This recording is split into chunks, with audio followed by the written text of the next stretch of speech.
Yeah. So then when did you finally make the decision to did you join Death Row as an in-house producer officially when Dre left? No, before that, I was already in house. Yeah.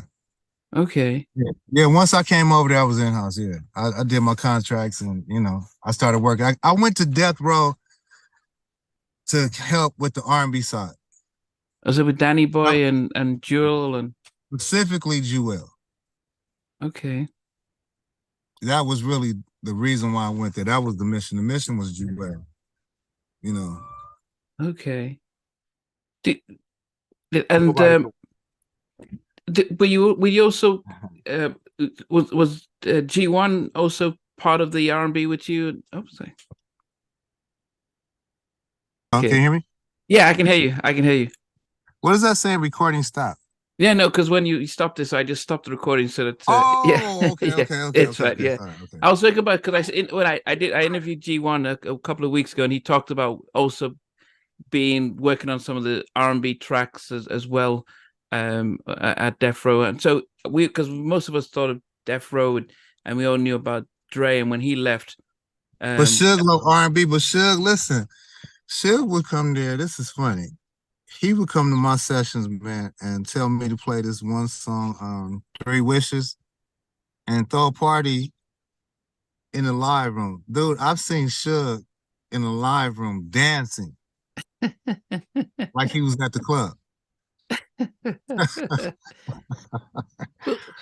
Well, why would he change? I mean, why didn't he want to keep Death Row as a hip hop label? Because that was his bread and butter. Why then brand? Because his background was R&B, Oh, being at Solar Records. oh, Yes, times three. That was an R&B group. yeah, So, but he had Jewel as a singer, and he just knew, we knew how dope she was, but she didn't, the people that were trying to do music with her were hip hop producers who didn't really know how to do, mm, R&B music. They just knew how to make beats, not how to write songs and like yeah. facilitate somebody that really sings. So she was frustrated, and so we met at Larrabee's, and he was like, "Mitch, I want you to do Jewel." He already knew who he wanted me to do and who he was bringing me over for. After Troop, he liked the Okay. Troop project so much. That's what people had, that was kind of like my calling card at the time, Mm. And so they were working on Above the Rim soundtrack, man. That was so crazy when I was hearing that Regulate. We knew it. We couldn't wait. And that's really what did it. Like that Above the Rim soundtrack is Yeah. what set things in order. Okay. Okay. Because that was a big, massive album. Come on. Have we seen a soundtrack like that have that impact since then? I don't know if there's anything like that. On the R&B side, everyone would always talk about Waiting to Excel, but then but as I said, from the collection of hip hop R&B, Above the Rim, because it still had SWV on it, so it was still, Look how many artists that spawned off of that had yeah, career after that soundtrack. It's just yeah. amazing. But then the big thing has always been so because you produce Toss It Up. Hmm. We heard a story from Teddy and Jimmy Iovine that they came out with No Diggity, and Hmm. Dre does the rap on it, and it seems as if Suge is like, man, I'm not happy about this, so we get the similar sample to do the Toss It Up record, and Teddy goes to Jimmy Iovine and Toss It says, Up has no sample on it. well, the same type of. It seemed as if it was the same We type of. we actually replayed it. I actually had a guy replay it, and Mike, we also mic'd the floor with the foot pad. So I recreated we created that whole symbol. But here was the thing. When you work in a camp, see, the difference with me was when Teddy had the situation where he couldn't produce outside of his agreement, there was some restrictions because he was locked into an agreement. I was one of the outlets that he could use to, filter that situation where he could still work and still get his money. And so when Toss It Up came, um, it was kind of just like you've used my stuff. We've worked on these things. We've had these samples. I had all the same sounds he had. We had the same kits. You know what I mean? Everybody in that camp had access to the same things. And so there was another version of that song, Toss It Up, That we didn't get to hear. that you didn't get to hear. It's probably on YouTube. I think it is. Yeah, huh? There's another one. And actually, Devontae even said he liked that one better. But when you're out here competing, I felt like, you know, yeah, there was things that were mine that I felt like were used. I think, you know, I mean, just like, and what I'm saying, like, in terms of styling and flavor and coming up with things, if I'm doing records and you can get paid under me or through me, and we can get the project and you can guarantee that the work is going to be right, which he did. He would guarantee that the work would be right. He was like, I was facilitating, you know, in a way that where I was doing the music and he was getting credit for things that he didn't work on.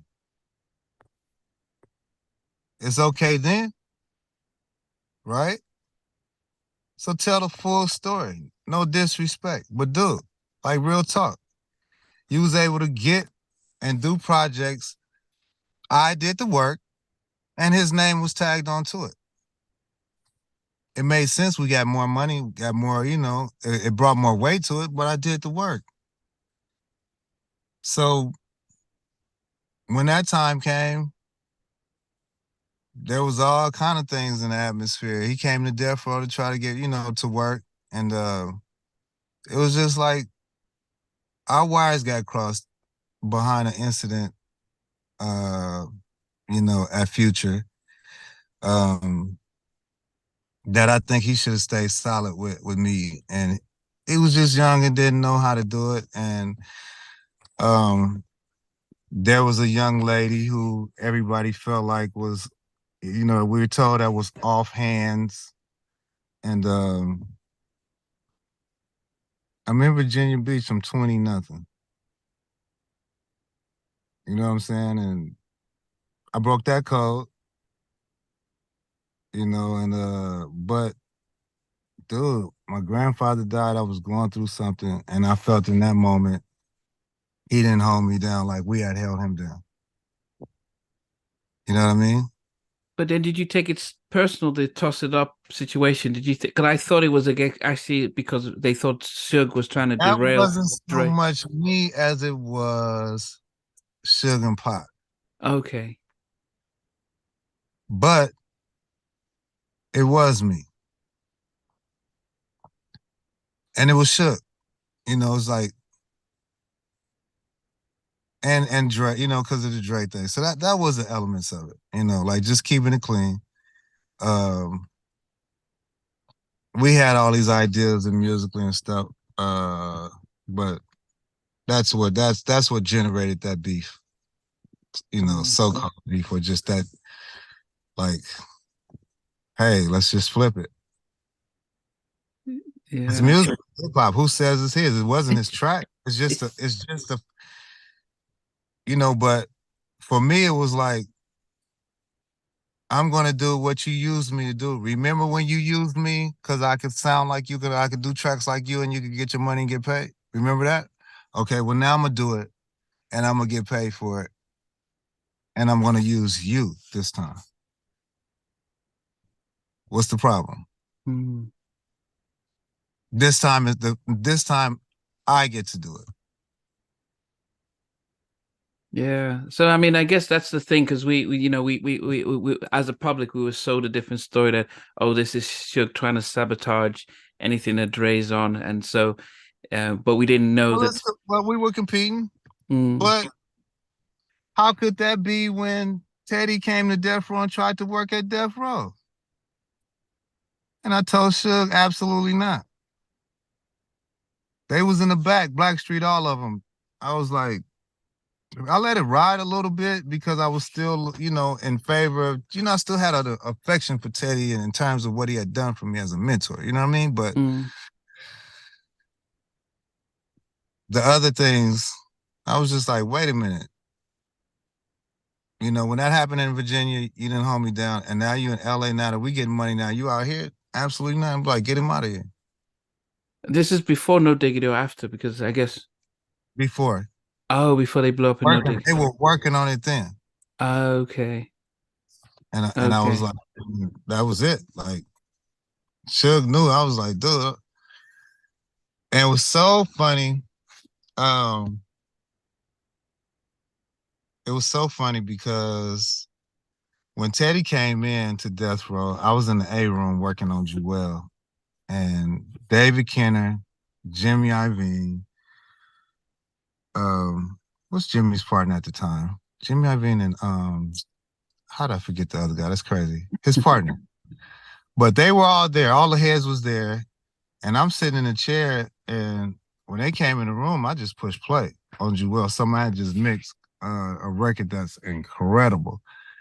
And I knew what it was. It was G-Funk and New Jack Swing. Hidden, you know what I'm saying? Mm. And Teddy was like, yo, he was like, yo. He was like, what's that? He didn't know. I kept my back turned. They're behind me having a meeting. He doesn't even know it's me this whole time. Wow. I'm sitting there straight, acting like I don't know what's going on behind me. And the first silent moment, Suge came in, he was like, let me hear that. Beat the walls down, dude. And when I turned around and he saw it was me, he was like, like, what you expect? You know what I mean?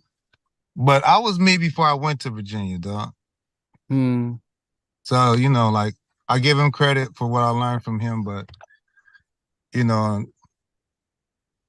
but we all learn from somebody, right? We all are influenced by who was he influenced by, Yeah. Hey guys, thanks for watching. Thanks for being a part of Halftime Chat. Please remember to subscribe, share, and comment. But most importantly, why don't you become a member of Halftime Chat? We've got amazing videos, amazing perks, and being able to support the channel. But anyway, thanks for watching. Take care.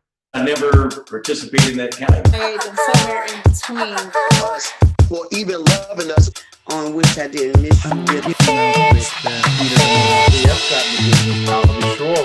What was it like growing up? She's still making an impact on 4 houses down. I have a couple pieces. Trying to get this one and that one. That works for you, but just for me, No. Okay, you're okay. They don't understand what Jonas Boys are winning all spirits. Play it. I mean, I love all different genres.